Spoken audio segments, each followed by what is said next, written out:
Welcome to WesternSlopeNow.com. Meteorologist Russ Pappas here.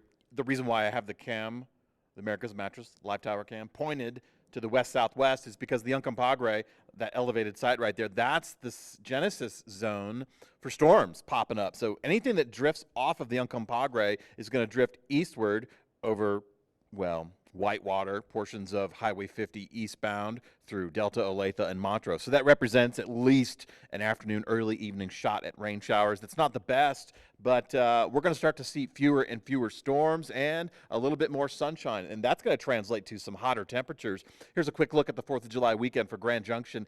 Upper 90s on Saturday. We did get into the 90-degree club on Friday, July the 2nd. 101 on Sunday, 100 on Monday. Now, records for Grand Junction, Saturday 102, Sunday 104, Monday 104. So I don't know that we'll be there, but we'll be close. And we're going to be back into the 100-degree readings, and that means that's the 8th and or 9th potential day for Grand Junction. Now, same situation for Montrose. Fewer late-day storms, but late-day storms nonetheless. So expect partly cloudy conditions, and you should anticipate some gusty outflow winds from storms that are going to be close. As far as temperatures go, yes, we're going to warm things up. Montrose got into the 90-degree club on Friday. We're going to get to 91, and we're going to get hotter on Sunday, Monday. But Sunday, Monday represent the more enhanced late-day storm patterns. So there's a chance we could get some very light rain showers moving through. I think the bigger hazards are going to be gusty winds and lightning strike. And that will continue. Let's take a look at rain projections. Saturday, we kind of take a pause.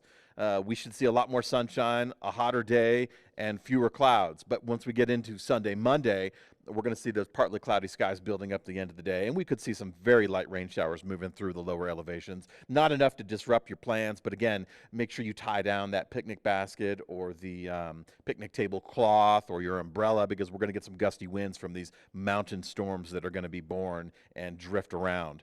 As we get into Saturday morning, low temperatures for Grand Junction, upper 60s. Low temperatures for Montrose Delta, low 60s. So a fairly mild start. We're going to wrap up Friday until 7 p.m. with a flash flood watch. This is particularly for the Grizzly Creek burn scar area. I don't anticipate a warning upgrade, which would result in a safety closure via CDOT on the interstate in Glenwood Canyon.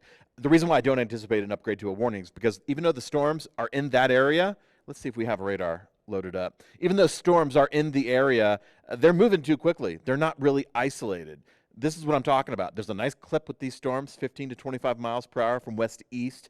So they're not anchored over or training over one particular location. Now, for example, the Sylvan wildfire in Eagle County, they got quarter-inch hail today. So beneficial moisture, albeit on the frozen side of things. So that's good for that.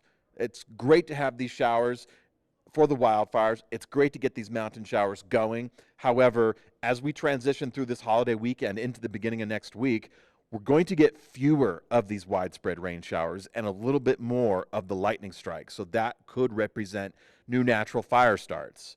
So for the populated areas, the lower elevations, I think our biggest hazard will be the gusty winds. You can see Glenwood Springs and Gunnison already in the 30-mile-per-hour zone. Rifle also. Those are storm-associated gusts. I'm a little surprised Aspen has not reported anything around 10 miles per hour stronger, because I do anticipate storms in that area before the sun goes down Friday. Sunset Friday, about 8:40. Depends on your location. As far as top temperatures go for Friday, look at the 90-degree club members, and everybody on the board's going to go a little bit hotter for Saturday. In fact, many locations adding a handful of degrees, even in the high country. Low 80s, still enjoyable. Pitkin County, Aspen County, I'm talking to you. Moab, further to the west. Oh, and by the way, slot canyons, narrow canyons, if you're going to head to the deserts, be very attentive to the weather forecast in those particular destinations. The canyonways will flood. Flash flooding can occur from storms miles away. You won't even be able to see dark clouds. So just be mindful of the forecast. Take a look at what Grand Junction's doing. Got a handful of days trying to get to the 100-degree mark. Sunday, Monday, I anticipate enhanced late-day storm activity drifting around. Once we get into the middle and late period of next week, we get certainly drier conditions, and by default, we should see more sunshine and hotter temperatures. Records, not quite, but we'll see. For Montrose, records on Saturday, Sunday, and Monday are 91, 94, and 92. So At least that represents enough heat for a tie. But mountain storms, that's going to be the bigger issue. Timing is everything. We may avoid these record ties because those clouds build up and storms move through and prevent us from getting too hot and suddenly cool us off. But again, gusty winds are going to be the primary result. And as we get into the middle and late periods of next week, we could be looking at a drier, hotter pattern, but that's to be determined.